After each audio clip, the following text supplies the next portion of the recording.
ہمارے ساتھ عبداللہ سالم کو کل جیل ہو جائے تو پھر فیس بک کے اوپر صرف ٹویٹ کریں گے، صرف ٹویٹر پہ ٹویٹ کریں گے، فیس بک پہ میسیجز کریں گے، اور احتجاج ہوتا ہے تو کہاں ہوتا ہے؟ فیس بک پہ، واٹس ایپ پہ۔ میدان میں نکل کر ہم احتجاج کرنے کا سسٹم نہیں جانتے۔ ہم کٹیہار جا کر وہاں کے جو اپنے ڈسٹرکٹ کے پدادھیکاری لوگ ہوتے ہیں، ڈی ایم ایس پی کے دفتر کے سامنے ہم کس حساب سے اپنی بات رکھ سکتے ہیں؟ ہمارے نوجوانوں کو تو اپلیکیشن لکھنا نہیں آتا کہ اگر ہم کو ایف آئی آر کرنا ہوگا تو ہم اپلیکیشن کیسے لکھیں؟ ہم کو اگر کہیں پر بلاک میں کوئی اپلیکیشن داخل کرنا ہوگا، سی او کو اگر ہم کو کچھ دینا ہوگا تو ہمارے نوجوان نہیں جانتے۔ اگر آپ کے زمین کا جھگڑا ہے تو کس کے پاس جانا ہے؟ ہمارے نوجوان نہیں جانتے۔ زمین کا کوئی میٹر ہوتا ہے تو سی او کے پاس جاتے ہیں بلاک کے اندر۔ اگر آپ کے بلاک میں، اگر آپ کے گاؤں سماج کے اندر میں اگر اندر آواس کا کوئی کرپٹ اور گھوٹالا ہو رہا ہے تو ڈائریکٹ آپ بیڈیو کے پاس جائیے، بلاک کا سب سے بڑا آفیسر بیڈیو ہوتا۔ ہمارے نوجوان نہیں جانتے، جس کی بنیاد پر ان کے حقوق نہیں ملتے۔ میرے بھائیوں، میرے ساتھیوں، اگر آپ کے اوپر کوئی 302 کا کیس ڈالتا ہے، آپ نہیں جانتے ہیں کہ ہم کو 302 کا کیس کیوں ڈالا گیا۔ 302 دھارا لگتا ہے مرڈر پر۔ اگر آپ کی بیٹی کی کوئی عزت لوٹتا ہے تو آپ اس مجرم پر کون سا دھارا ڈالیے گا؟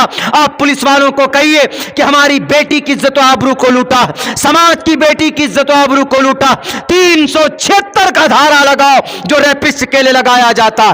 اگر آپ کے اوپر کوئی حملہ کیا، اگر آپ کو کسی نے مارنے کی کوشش کی ہے تو آپ 307 کا دھارا لگوا سکتے۔ یہ چیزیں کب ہوگی؟ جب آپ جانیں گے نوجوان۔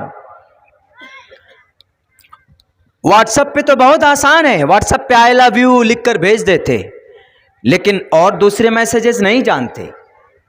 اگر آپ کی باتیں نہیں مانتے ہیں سرکار یا پدادھیکاری لوگ، پرشاسن کے لوگ، تو آپ to assemble peaceably without arms protest کرو۔ تریپورہ کے بی وی پی کے چیلو، میرے ہندو بھائیو، آپ اس گاؤں میں بستے ہیں، پوچھے انہیں بی وی پی والوں سے، تقریباً 50 جگہوں پر پروٹیسٹ کیا گیا۔ میں جانتا ہوں کہ یہ آپ کا مولک ادھیکار ہے، بھارت کے سمویدھان کا آرٹیکل نمبر 19 کہتا protection of certain rights and freedom of speech to assemble peaceably without arms. آپ جمع ہوئیے میدان میں، لیکن بنا کسی ہتھیار کے، وداؤٹ آرمز، بنا کسی ویپن کے۔ لیکن وہ لوگ کھڑے ہوئے، تقریباً 12 مسجدیں شہید کر دی، اور تقریباً وہاں پر 50 جگہوں کے اوپر پروٹیسٹ کیا، احتجاج کیا۔ کریے، آپ کا مولک ادھیکار، منع نہیں، لیکن کسی ہندو کے گھر کو، کسی مسلمان کے گھر کو نقصان پہنچانے کا آپ کو کوئی ادھیکار نہیں ہے۔ تریپورہ کے ہمارے اگر نوجوانوں، کیا جواب دو گے؟ ایشور تو کہے گا، ہم نے کہا کرشن جی کے ذریعے پا اہنسا ستیما کرو دستیاگا شانتی رپیشنم دیا بلیشولو لوپ تبم ہیر چاپلما اوم بھور بھو سواہا تتسویترورنیم۔ اے پرماتما، بھول چوک میں جو غلطی ہو جائے معاف کر دو۔ اے ایشورا، جان بوجھ کر جو غلطی ہو جائے معاف کر دو۔ تم دعا کرو اپنے رب سے، تریپورہ کے ظالموں، فسادیوں، لوٹیروں، تم نے ماؤں کی عزتیں لوٹی ہے۔ تمہارے ساتھ ایشور کی پیس اور ایشور کی کرپا نہیں ہو سکتی ہے۔ دنیا کے اندر انسان تو دور کی بات ہے، انسان تو دور، ایشور تم سے نفرت کریں۔ میرے بھائیوں، میرے ساتھیوں، میرے نوجوانوں، پھر پتہ کیا ہوتا ہے؟ حضرت موسیٰ علیہ السلام آگے بڑھتے، نوجوانوں کی قوم، یہی نوجوان تھے، نبی پاک علیہ السلام کے ساتھ تعاون پیش کرتے۔ محمد الرسول اللہ کے ساتھ سب سے پہلے کون آئے ساتھ میں؟ حضرت ابو بکر صدیق آئے۔ کتنی عمر تھی ان کی میرے ساتھیوں؟ 37 سال کی عمر تھی۔ حضرت علی کی کتنی عمر تھی؟ 11 سے لے کر 12 اور 14 سال کی عمر تھی جب وہ ایمان لائے۔ حضرت عثمان کی کتنی عمر تھی؟ ماتر 20 سال، نوجوانی ہے، اسلام کا کلمہ پڑھ رہے ہیں۔ حضرت عمر کی کتنی عمر تھی؟ 26 سال کی عمر تھی۔ حضرت بلال حبشی کتنے سال میں مسلمان ہوئے؟ 18 سال کے نوجوانی میں میرے دوستو یہ یاد رکھو، حضرت ارقم رضی اللہ تعالیٰ عنہ کتنے سال میں مسلمان ہوئے؟ 11 سال میں۔ عبد الرحمن بن عوف رضی اللہ تعالیٰ عنہ کتنے سال میں مسلمان ہوئے؟ محمد الرسول اللہ کے ساتھ انہوں نے تعاون پیش کیا، محمد الرسول اللہ کے ساتھ آئے۔ عبد الرحمن بن عوف 30 سال کی عمر میں۔ حضرت صہیب رضی اللہ تعالیٰ عنہ کتنے سال کی عمر میں آئے؟ 19 سال کی عمر میں آئے۔ اور پھر ایک معصوم سا بچہ جن کا نام زید بن ثابت رضی اللہ تعالیٰ عنہ، میں نے کل بھی یہ بات کہی تھی، آج بھی کہتا ہوں، زید بن ثابت 13 سال کی عمر میں مسلمان بنتے ہیں، اور 17 دن کے اندر ان معصوم نوجوان نے عبرانی اور سریانی زبان سیکھ کر قرآن کریم کا سب سے پہلے ٹرانسلیٹر بنے۔ آج ہمارے نوجوان ہیں یہ دل کے اندر جذبہ کہ ہم بھی قرآن کریم کا دوسرے زبانوں میں ٹرانسلیٹ کر کے، سنسکرت زبانوں میں ٹرانسلیٹ کر کے ہندو بھائیوں کو بھی سنائیں گے۔ یہ جذبہ ہمارے نوجوانوں میں نہیں۔ ہمارے نوجوان تو بس جناب مست ہیں پینے پر، کوریکس پیتے ہیں، ٹھیپیاں پیتے ہیں اور ٹیبلٹ نگل لیتے ہیں، سلیسن سونگتے سونگتے مدہوش ہو کر سو جاتے۔ آج جدھر بھی دیکھو بہار کے اندر شراب کی بندش تو ہے، لیکن کالا بازاری ہو رہی۔ وہی لوگ جو بندش کی بات کرتے ہیں انہی کے گھر کے اندر سب سے بڑا، سب سے زیادہ شراب پایا جاتا ہے، انہی کے گھر کے اندر سے تسکری ہوتی۔